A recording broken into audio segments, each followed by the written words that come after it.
अस्सलाम वालेकुम।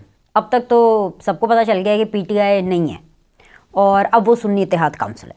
अब मसला ये है कि इसमें हमें तो कोई मसला नहीं लगता, लेकिन पीटीआई को इसमें भी मसला लग रहा है। एक तरफ उन्होंने सुन्नी इत्तेहाद काउंसिल में शमूलियत इख्तियार कर ली है, किस लिए? क्योंकि उनको वो 27 रिज़र्व सीट्स चाहिए ताकि पार्लियामेंट के अंदर वो एक अंडर वन अम्ब्रेला आकर के वो रिज़र्व सीट्स ले सकें। और दूसरी तरफ उन्होंने ये भी कह दिया है कि जी 15 दिनों के अंदर अंदर वो intra party election as per election commission guideline कराएंगे, जिसका ये मतलब है कि पहले भी जब इन्होंने पहले इलेक्शन कराए और वो इलेक्शन 2 नंबर थे और वो पूरा रॉन्ग नंबर इन्होंने लगाया और फिर अदालत के ऊपर जा कर के इन्होंने चढ़ाई की और फिर इन्होंने उस टाइम पर काजी फाइज ईसा साहब के जो ये फैसला हुआ कि जी बल्ला अब नहीं है इनके पास, उसके ऊपर उन्होंने पूरी एक मुनज़्ज़म कैंपेन की। तब भी कोर्ट में खड़े होकर के लतीफ़ खोसा साहब, मैं चीख कर आप लोग को बता रही थी कि खोसा साहब जो हैं वो ये मान रहे कि हाँ ठीक है भाई, हमने नहीं इलेक्शन सही कराए तो क्या हो गया, बाकी पॉलिटिकल पार्टीज़ भी तो ऐसे ही इलेक्शन कराती हैं ना। तो तब मैं उनको यही समझाया करती थी कि प्रॉब्लम ये है कि बाकी पॉलिटिकल पार्टीज़ के अपने जो मेंबर्स हैं वो आकर के आपकी शिकायतें नहीं लगाते थे। उनके जो आपके जो अपने मेंबर्स हैं उन्होंने इतनी ढेर सारी शिकायतें, नौरीन अलग रोई जा रही है, अकबर एस बाबर साहब का अलग मसले चल रहे हैं, इसके अलावा और बहुत से लोग थे, सिर्फ यही 2 लोग नहीं थे और बहुत से लोग थे। तो पूरी लाइव जो ये कवरेज इसकी चली, पूरी जो लाइव समात चली ये बल्ला ना लेने वाले मामले पे और बल्ला देने वाले मामले पे, जो भी आप इसको समझ लें, उसके ऊपर जो है वो वाज़ेह तौर पर देखा जा सकता था कि कोई सबूत कुछ नहीं था। और तब उन्होंने माना। अब उन्होंने इस चीज़ को एक दफ़ा और एंडोर्स कर दिया है कि हाँ जी गलती उन्हीं की थी, क्योंकि अब ये कहा जा रहा है कि इंट्रा पार्टी इलेक्शन हम कराएंगे एज पर इलेक्शन कमीशन की गाइडलाइन। इसका मतलब है कि आपने पहले इलेक्शन कमीशन की गाइडलाइन के हिसाब से नहीं कराए थे और आपने अपनी मर्जी से रौंदी मारी और आपने जानबूझकर ये चाहा कि आप एक सिंपैथी कार्ड खेलें, जानबूझकर आप मजलूम बने, जानबूझकर आप इन इलेक्शंस को साबुताज करें। वो तो आप लोग को वोट मिल गए तो आप लोग चौड़े हो गए कि यार हमारा तो टुल्ला बज गया, हमारा तो भाई सही हो गया, लोगों ने हमें वोट कर दी। अब असल में मेरा प्रॉब्लम पता क्या, और मुझ जैसे लोगों का प्रॉब्लम क्या है कि जब ये वोट की बारी आती है ना, जब अवाम की पावर की बारी आती है, उस पर तो सब खत्म है, उस पर सब बहस खत्म है। अवाम ने चुना है, अच्छा चुना है बुरा चुना है, ये अवाम की चॉइस है। इसी को असल मानों में कहते हैं इज्जत देना, वोट को और अवाम को। तो वहां पर आके बात, बुरे लोग इन्होंने चुन लिए, उनकी मर्जी भाई, जिन्होंने बुरे लोग चुने वो खुद ही भुगतेंगे। अब वो पार्लियामेंट में है, आ गए पार्लियामेंट में 27 जो रिजर्व सीट्स हैं वो इनको मिलेंगी कि नहीं मिलेंगी, क्योंकि सुन्नी इत्तेहाद काउंसिल की भी एक बाकायदा तौर पर एक बैकग्राउंडर है उनका बैकग्राउंडर ये है कि भाई एक तो उन्होंने भी जो रिजर्व सीट्स की एक लिस्ट होती है जो कि बना करके आपको पहले देनी होती है कि this is our names and these are our members, and एक एसओपी होता है, वो उन्होंने फॉलो नहीं किया हुआ। मेरे कल शो में साहिबजादा हामिद साहब थे, हामिद रज़ा साहब, जो कि ये सुन्नी इत्तेहाद काउंसिल के हैं, जिन्होंने ख़ुद तो आज़ाद हैसियत से इलेक्शन लड़ा। मैंने उनसे पूछा, उन्होंने कहा नहीं हमें उम्मीद है, और अगर हमें इलेक्शन कमीशन ने ना दी 27 सीटें तो मेरी नज़र में तो बड़ी गड़बड़ हो जाएगी। पीपल्स पार्टी पाकिस्तान तहरीक इंसाफ का सुन्नी इत्तेहाद काउंसिल में जम होना या उसको गले से लगाना वो तो बिल्कुल ट्रायगा हो जाएगा, कन्फ्यूजन अपनी जगह पर है। लेकिन उन्होंने कहा कि भाई वो कानूनी चाराजोई करेंगे। मुझे इलेक्शन कमीशन का तो खैर नहीं पता, क्योंकि इलेक्शन कमीशन का आपको पता 36 का आंकड़ा चल रहा है और ये आंकड़ा भी खान साहब ने शुरू किया था। वो तो हर बात के ऊपर, बल्कि वो तो चीफ इलेक्शन कमिश्नर के इस्तीफे की बातें हो रही हैं। लेकिन अगर ये मामला कानूनी लेवल पर होता है, इलेक्शन कमीशन के बाद अगर कानूनी ऑप्शन लिया जाता है उन 27 रिजर्व सीटों को लेने का, तो ये मैं आपको अभी से बता रही हूँ कि कानून इनको रियायत देगा। सिर्फ और सिर्फ, और इसलिए नहीं कि कोई प्लान है, एक मिनट, इसलिए नहीं कि कोई प्लान है और कोई डील है, नो, इसलिए क्योंकि जब ये पूरी हेयरिंग भी चल रही थी तो उस टाइम के ऊपर जो पीटीआई के जो वकील हैं, I think so it was barrister Ali Zafar साहब at that point of time, if I am not mistaken, लेकिन पाकिस्तान तहरीक इंसाफ की ही तरफ से एक वकील थे जिन्होंने ये चीफ जस्टिस ऑफ पाकिस्तान को ये कहा कि भाई अगर आप हमसे बल्ला ले लेंगे तो मिलॉर्ड ये तो बड़ी ज़्यादती हो जाएगी, हमें हमारे पास रिजर्व सीट्स का इशू नहीं होगा। तो तब चीफ जस्टिस साहब ने उनको कहा कि इलेक्शंस होने दें, आप इलेक्शंस कराएं, you can always come back to me, you can always come back to the court, you can always refer to the court. और एक तो ये चीज़, दूसरी ये चीज़ है कि भाई अब तो वही ना, वोट की मोहर लग गई, और जो काजी साहब हैं वो बड़े जमहूरियत पसंद हैं। इसी तरह अतर मिनुल्लाह साहब भी हैं जो चीफ जस्टिस हैं इस्लामाबाद हाई कोर्ट के, वो भी बड़े जो हैं वो जमहूरियत पसंद है। तो जब आप जमहूरियत के पैरामीटर्स में देखेंगे तो अगर ये मामला लीगल इशू इख्तियार करता है 27 वाला, ये रिजर्व सीट्स वाला 27, तो ये पीटीआई को मिलेंगी। बट इसमें पीटीआई की जो डबल गेम है वो ये है कि उन्होंने सुन्नी इत्तेहाद तो ज्वाइन कर लिया, साथ ही साथ अपने इलेक्शंस भी करा करके बल्ला वापस लेने के लिए दोबारा जाएंगे। अब मुझे नहीं पता कि इसकी टेक्निकलिटीज़ क्या होंगी। देखिए ना, कन्फ्यूजन ही है ना कि पहले जी कुछ टाइम जो है ये पाकिस्तान तहरीक इंसाफ रहेगी जी सुन्नी इत्तेहाद काउंसिल, हम उनके गेस्ट के आगे जो ब्रैकेट्स में लिखेंगे नाम के आगे सुन्नी इत्तेहाद काउंसिल, और फिर जब इनके इंटर पार्टी इलेक्शन हो जाएंगे और इलेक्शन कमीशन की गाइडलाइंस के हिसाब से होंगे, फिर उसके बाद हम इनको दोबारा पीटीआई लिखना शुरू कर देंगे। तो कन्फ्यूजन तो है, लेकिन पीटीआई है, पीटीआई हो और उसका कोई काम सीधा हो एकदम नाक की सीध पर, ये तो हो ही नहीं सकता। तो ये तो चलता रहेगा। इसके अलावा जी दूसरी चीज़, अब क्योंकि अदालती मामलात पर बात हो रही है तो मैं ख्याल से पहले अदालती मामलात पर ही बात कर लेते हैं, फिर उसके बाद मैं आपको मरीम नवाज़ के बारे में थोड़ी सी बात करूँगी। मैंने मरीम नवाज़ के बारे में एक्चुअली बहुत ज़्यादा बात अभी नहीं करनी है, लेकिन फिर मुझे करनी पड़ी। अब मैं क्यों कर रही हूँ वो भी मैं आपको उसकी वजह बताऊँगी, और क्यों नहीं करनी वो मैं आपको पहले बता देती हूँ। उसकी वजह यह है क्योंकि मैं ये चाहती हूँ कि वो पहले ओथ ले लें, एज ए चीफ मिनिस्टर अपना नाम तारीख़ में रखवा लें कि जी पहली खातून चीफ मिनिस्टर हैं पाकिस्तान के सबसे बड़े सूबे पंजाब की, फ़र्स्ट फीमेल, और उसके लिए तो ऑल द बेस्ट भी है और उसके लिए बहुत बहुत मुबारकबाद भी है। लेकिन जो मैं इसलिए उनके बारे में ज़्यादा बात अभी नहीं कर रही हूँ, और मैंने जितनी भी बातें की हैं पिछली वीडियोस के अंदर इलेक्शन से रिलेटेड, वो पीएमएलएन की टीम, पीएमएलएन की मीडिया टीम, पीएमएलएन की सोशल मीडिया टीम के हवाले से किया है, और उसके ऊपर मैं अभी भी कायम हूं, उन सबको फारिग हो जाना चाहिए, उनको फायर करें, चेंज करें। और वैसे भी मरीम नवाज़ तो कहती है ना कि मेरी परफॉर्मेंस मेरी रेड लाइन है, गवर्नेंस मेरी रेड लाइन है। तो आपकी मीडिया टीम ने परफॉर्म नहीं किया मैडम, आप उनको फारिग करें, बिल्कुल फारिग करें। तो मरीम नवाज़ के ऊपर मैं इसलिए अभी बात नहीं करूंगी क्योंकि मैं उनको ये मौका देना चाहती हूँ कि वो पहले कोई काम करे, इसलिए क्योंकि उनकी पहली अपॉर्चुनिटी है। और अगर ओथ लेने के बाद कुछ दिन मेरे ख्याल से हमें उन्हें देने चाहिए। आई कम्प्लीटली अंडरस्टैंड कि जब इमरान खान साहब की हुकूमत बनी थी 2018 में, जो कि बनवाई गई थी जनरल बाजवा और जनरल फैज़ की तरफ से, उसके बाद जब उस्मान बुज़दार जैसे हज़रत पंजाब पर मुसल्लत किए गए तो उनके बारे में भी डंडे के ज़ोर पर कहा जाता था कि कोई बात नहीं करेगा। अभी आपको सिर्फ मुस्बत रिपोर्टिंग करनी है।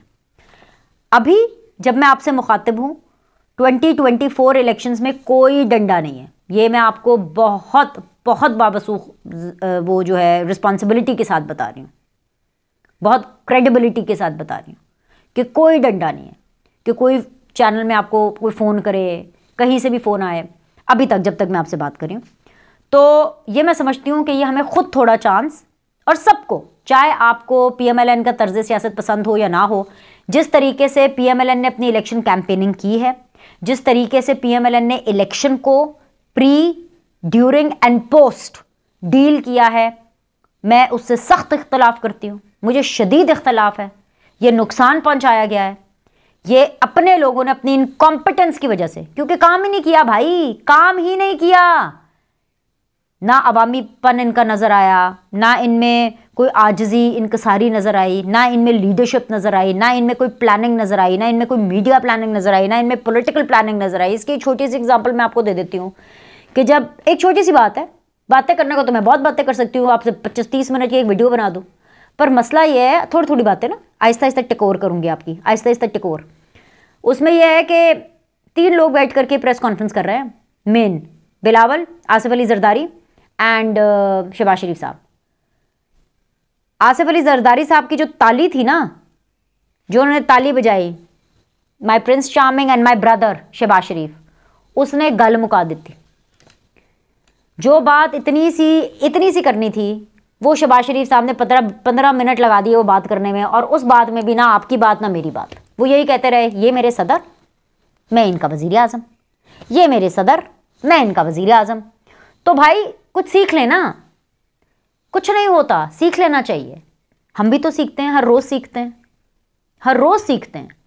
सो थोड़ा सा मार्जिन, आप इसको बायस कह लें या आप इसको जानबूझ करके कह लें, मैं थोड़ा सा मार्जिन मरीम नवाज़ को यहाँ पर ज़रूर दूंगी, क्योंकि उनको ये पहली अपॉर्चुनिटी मिली है, आखिरी भी हो सकती है, क्योंकि ये बात हतमी है कि ये आखिरी चांस है नून लीग का, और मंजिल बहुत मुश्किल है, मरहला बहुत मुश्किल है। क्योंकि पता क्या, दिल तक पहुँचना ना, अवाम के दिल तक पहुँचना, ये बहुत मुश्किल है। और फिर दिल में पहुँच करके दिल में बसे रहना उससे भी ज़्यादा मुश्किल है। और यही एक दफ़ा फिर से ये जो मुश्किल है ये मरीम नवाज़ के गले में आई है। लेकिन इस दफ़ा खैर उन्होंने ख़ुद भी लिया, अपनी मर्ज़ी से लिया है, क्योंकि ज़ाहिर सी बात है उनको एक ओहदा चाहिए था, और जो उन्होंने इतनी मेहनत, इतनी असाइनमेंट्स की हैं PMLN के लिए मुश्किल वक्त में, तो बदले में उनको कुछ तो मिलना चाहिए था, तो उनको दिया गया है। तो सिर्फ इस वजह को मद्देनज़र रखते हुए मैं अभी उन पर कोई बात नहीं करूँगी। ज़्यादा अभी तो ओथ भी नहीं हुआ, तो ओथ ले लें, थोड़ा सा ज़रा अपना काम शुरू करें, पहली जो टीम बनाएंगी जो होगा, फिर उसके बाद हम यहाँ पर भी और टेलीविज़न शो पर भी पूरा आहिस्ता आहिस्ता उनका कथारसिस करेंगे, और ब्रेक डाउन भी करेंगे, उनकी परफॉर्मेंस इवैल्यूएशन भी करेंगे, और सब करेंगे। लेकिन अभी शुरू में आई थिंक सो उनको पहली अपॉर्चुनिटी मिली है, तो हमें लेट्स गो स्लो। उनको नहीं स्लो जाना, उनको तो 24 घंटे में से 25 घंटे काम करना है, क्योंकि उनके लिए मंजिल बहुत बड़ी है। टीम मैं बार बार इनको कह रही हूँ कि बहुत सोच समझ के इनको सेलेक्ट करनी पड़ेगी, बिकॉज जो इनकी अभी जो मौजूदा टीम है ना, जो उनके जो फेसेस नज़र आ रहे हैं, ये उन्होंने ये इलेक्शन में ऐसे किया है, साड़ी गल हो गई जे तो साड़ी गल नहीं हुई जे, हाँ गल हो गई सी या नहीं भी हुई सी। जहाँ से मैं देख रही हूँ इमरान खान साहब अंदर थे, 3 फैसले बैक टू बैक आए। 2018 में भी नवाज शरीफ साहब जेल गए, मरीम के साथ आएगी, जेल जाने के लिए थे, उनके खिलाफ भी फैसले आए, लेकिन नवाज शरीफ को वो वाले वोट नहीं पड़े, सिंपति वाले, जिसका यहाँ पे मैंने भी देखा है कुछ नूनी लोग कहते हैं कि देखिए वो जो 3 फैसले आए थे ना इमरान खान के, वो असल में ना उनके हक में चले गए। तो भाई 2018 के इलेक्शन से पहले आपके खिलाफ भी तो फैसले आए थे, और हम चीख रहे थे, हम तो चीख रहे थे कि क्या कर रहे हैं भाई, नवाज शरीफ के साथ गलत कर रहे हैं। तो तब भी नवाज शरीफ के साथ गलत हुआ, 2024 के इलेक्शन में भी गलत हुआ, लेकिन फ़र्क ये है कि 2018 के इलेक्शन में जनरल बाजवा, जनरल फैज़ ने गलत किया, इन इलेक्शंस में इन्होंने खुद अपने साथ गलत किया, इनकॉम्पिटेंट लोगों को लगा करके। एनीवेज जी, खैर इसको छोड़ें, आगे आ जाए जी। ये ज़रा अदालती मामलात की बात हो रही है, तो सुप्रीम कोर्ट के हवाले से एक और 5 रुकनी बेंच के पास एक पिटिशन आई कि वो जो सुप्रीम जुडिशल काउंसिल के जो रेफरेंस के दौरान अगर कोई जज इस्तीफ़ा दे देता है और चला जाता है तो फिर इंक्वायरी नहीं होती। तो जब ये खबर आई थी तो तब भी हमने कहा था, और ख़बर जाहिर सी बात है आपको पता है कि वो जिन मशहूर ज़माना जो हैं आपके, मतलब हमारे भी, मैं अपने भी कह सकती हूँ, सिर्फ आपके ही तो नहीं है, मैं अपने भी उनको कह सकती हूँ, लेकिन मैं ना उनको अपना कहना नहीं चाहूँगी। और सो मामला ये है कि वो जो मशहूर ज़माना जो कि मशहूर हैं अपनी ऑडियोज़ के लिए, जो कि मशहूर हैं कि जी उन्होंने 2 नंबरियाँ की हैं, जो कि मशहूर हैं कि उनके भी एसेट बियॉन्ड मीन्स हैं, जो कि मशहूर हैं किस नाम से, जस्टिस मज़ाहिर अली नकवी साहब के नाम से, हाँ, ट्रकों वाली सरकार। तो उनको जब पता चला कि भाईजान ये तो केस अब चल रहा है और काजी साहब तो घर तक छोड़ के आएंगे हैं, तो उन्होंने इस्तीफ़ा दे दिया, सिर्फ इसलिए ताकि जी मेरी पेंशन भी लगी रहे, मेरी इज़्ज़त भी बनी रहे, सारा कुछ हो, जो उन्होंने करना है आप पे कर लेना। तो बस फिर वहाँ से जो सुप्रीम कोर्ट ने किया उन्होंने कहा कि भाईजान ये कोई सीन नहीं है, आप अगर एक दफ़ा रेफरेंस खुल गया, उसके ऊपर अगर हेयरिंग हो रही है, अगर उसके ऊपर सारी जो है वो छानबीन हो रही है, तो आप इस्तीफ़ा दें, आप घर से बाहर जाएं, आप मुल्क से बाहर जाएं, आप शहर से बाहर जाएं, जो भी है, अब कार्रवाई तो पूरी हो गई। तो भाईजान ये जो मज़ाहिर नकवी साहब है ना, ये बहुत बुरे फंस गए, ये एक बहुत बड़ा खड़ाक है। साथ ही साथ हाँ एक और ख़बर, वो जो ब्रिगेडियर साहब जो पता नहीं चल रहा था ना, जिनका व्हाट्सएप भी बंद था और सारा कुछ बंद था, वो जो रिटायर्ड ब्रिगेडियर थे जिनके अपने इदारे के अंदर भी बहुत से मामला थे, वही जिन्होंने इलेक्शन के नताइज के ऊपर कहा कि भाई ये ठीक नहीं, आप ज़रा एक नज़र दोहराएं, उनको भाई जुर्माना हो गया, 1 नहीं 2 नहीं 3 नहीं 4 नहीं 5 लाख रुपए का उनको जुर्माना किया गया है। और जुर्माना तो हुआ ही हुआ है, और जो बिस्ती सेशन हुआ है ना वो भी ठीक ठाक हुआ है कि भैया आप वक्त बर्बाद करने आ जाए, बिल्कुल ठीक हुआ है, खुद आप आते नहीं, आप आके वक्त बर्बाद कर देते हैं, भाई हर कोई वेला बैठा है, और ख़ास तौर पे यानी हमारी अदालतें जिनके पास ऑलरेडी इतने पेंडिंग केसेस हैं और इस तरह के वो केसेस लेकर के आ जाते हैं, भाई अगर आपने नहीं आना था, अगर आपका चेंज ऑफ मूड या चेंज ऑफ माइंड हो गया है, सो आपने ये इतनी फ्रिवलेस किस्म की हरकत क्यों की है? इसको टेक्निकल ज़बान में फ्रिवलेस ही कहते हैं, नॉट दैट के the court use this language, but बिल्कुल ठीक जुर्माना हुआ। मुझे लगता है 50 लाख होना चाहिए था, 5 लाख तो कम है, 50 लाख जुर्माना होना चाहिए था। तो खैर ये दो खबरें अदलिया के हवाले से। अभी कमिंग बैक टू मरीम नवाज़ ने अपनी ताकत दिखा दी है। मरीम नवाज़ ने कल जाती उम्रा में अपने घर पर जितनी भी उनकी पार्लिमानी पार्टी थी उनके साथ उन्होंने अपनी स्ट्रेंथ दिखाई, उन्होंने अपनी ताकत का मुजाहिरा किया, सबको इकट्ठा कर लिया और सबको उन्होंने जवाब दिया कि भाईजान ये है मेरी पंजाब की टीम। अभी इश्क के इम्तहान और भी हैं, ज़ाहिरी सी बात है, अभी तो शुरुआत है, पिक्चर अभी बाकी है। वो नामज़द हैं, अपनी पार्टी की तरफ से नामज़द हैं और लेकिन उन्होंने अपना खड़ाक दिखाया है। बोलने में आपको पता है वो अच्छी हैं, जलसे करने में, और इसलिए बातचीत भी उन्होंने बड़ी अच्छी की, उन्होंने अपना मंशूर भी बड़ा अच्छा दिया। बल्कि मुझे अच्छी तरह याद है कि मैं जिस टाइम पर उनका जो गुफ्तगू थी वो टेलीविज़न पर दिखाई जा रही थी, मैं उस टाइम पर अपने शो की तैयारी कर रही थी। और फिर जब मैं घर आई तो मेरी वालदा ने, जैसे मैं घर एंटर हुई तो मेरी वालदा ने पहला रिएक्शन ये दिया कि या बीनेश, मरियम ने इतना सब कुछ बनाना है। तो ये एक पहला रिएक्शन था। और ये इसलिए पहला रिएक्शन इसलिए नहीं कि जी मेरी मम्मी का रिएक्शन था, इसलिए because she is a Pakistani and she is a voter of Pakistan. वो वोट करती हैं, धड़ल्ले से वोट करती हैं। और इसके अलावा ये एक पहला इंप्रेशन था, क्योंकि ज़ाहिरी सी बात है वो मेरे प्रोफेशन से वाबस्ता नहीं हैं, वो एक व्यूअर हैं, एक वोटर हैं, एक पाकिस्तानी हैं। तो उनका ये पहला रिएक्शन था कि यार ये तो बड़ी ज़्यादा चीज़ें हैं जो उन्होंने करनी हैं और अल्लाह करे ये कर ले। तो हमारी भी दुआ है कि अल्लाह करे ये कर ले। इसके अलावा दूसरी चीज़ उन्होंने की कि बड़ी चमक रही थी मरियम, सारों के बीच में मरियम बहुत चमक रही थी। So my mother has been a working woman always. तो मैंने मम्मी से कहा कि वाई डू, मैंने अपनी अम्मी से पूछा कि आप ये क्यों कह रही हैं कि बहुत अच्छी लग रही थी? ज़ाहिरी सी बात है वो तो अच्छी दिखती हैं, रंग साफ़ है, आपने ऐसे क्यों बोला?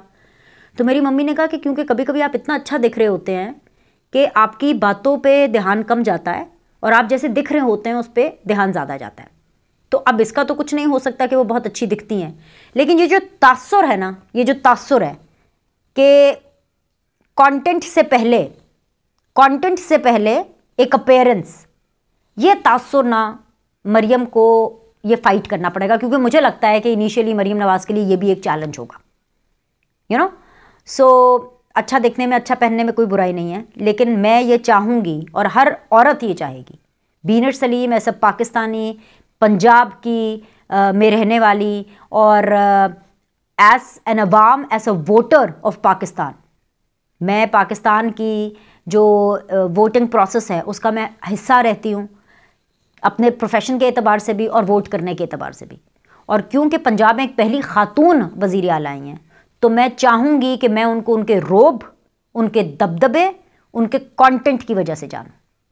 और मेरे ख्याल से सबसे बड़ा चैलेंज जो है वो मरियम नवाज़ का यही होगा कि वो इसके ऊपर कैसे अबूर हासिल करती हैं। साथ ही साथ सबसे बड़ा एक और चैलेंज जो है, चैलेंजेस तो बेशुमार है, इसके ऊपर मैं अलग से एक वीडियो करूँगी, लेकिन अभी के लिए दो चैलेंजेस ये कि उनको अपना कंटेंट, अपना रोब, अपना दबदबा जो है वो मनवाना पड़ेगा। बिल्कुल वैसे जैसे कि अगर एकदम से जैसे वो टीवी पर आती है तो हर कोई ये कहता है कि हाँ ये बहुत अच्छी लग रही है, या बिकॉज उनको इस तरह से मार्केट किया गया, दैट वाज रॉन्ग मार्केटिंग। अब उसको एक तो सही करना है, और दूसरा ये कि उनको वफाक के अंदर क्योंकि बहुत ज़्यादा प्रॉब्लम्स आनी है, और वफाक में है जी चाचू, तो चाचू से उनको डिटैच होना है। और अगर वो चाचू के साथ अटैच होंगी तो उनके लिए मुश्किलात और बढ़ जाएंगी, क्योंकि जो वफाक के अंदर जो उसके थ्रू जो प्रेशर अवाम पर आएगा उसका जो रिएक्शन है वो मरियम पर भी जाएगा। तो ये वो चीज़ें हैं कि मेरे ख्याल से कि जो इनको मद्देनज़र शुरू में इनिशियली रखनी चाहिए। अभी के लिए बस मैं इतना ही बोलूँगी, पहली अपीयरेंस अपनी पार्टी की तरफ से नामजदगी के बाद as the chief minister of Punjab Maryam Nawaz की, वो बिल्कुल वैसी थी जैसे कि उनकी हमेशा से अपीयरेंसेस रहती हैं। प्रिपेयर्ड थी, अच्छा बोली, अच्छी प्रेजेंटेशन दी, और साथ ही साथ ऑब्वियसली शुक्रिया भी उन्होंने अदा किया, मगर मगर मगर मगर मगर पावर शो भी अपना किया। और उस पावर शो से बड़े बड़े बड़े बड़े पीटीआई के लोग जल गए, और इतना जले हैं कि उन्होंने इस जलन में ये कंपैरिजन शुरू कर दिया है कि जो मरियम नवाज़ हैं उनके पास तो कोई काम ही नहीं था, इससे पहले वो कोई ओहदा नहीं रखती थी, कुछ भी उन्होंने नहीं किया हुआ, उनको लगा दिया। तो उन सारे लोगों के लिए मेरे पास सिर्फ एक जवाब है इस टाइम पर, वो ये है कि जो लोग पंजाब जैसे सूबे में बुजदार लगा सकते हैं, धड़ल्ले से लगा सकते हैं, लड़कर बुजदार लगा सकते हैं, उनको कम से कम मरियम नवाज के चीफ मिनिस्टर की नामजदगी पर एतराज़ नहीं होना चाहिए। कम से कम उन लोगों को एतराज़ नहीं होना चाहिए। कोई और करे, बिल्कुल करे, and just wait and watch, let's see, क्या पता मरियम नवाज परफॉर्म कर जाए। तो अभी के लिए इतना ही। लाइक करें, सब्सक्राइब करें, आपसे अगली वीडियो में मिलते हैं।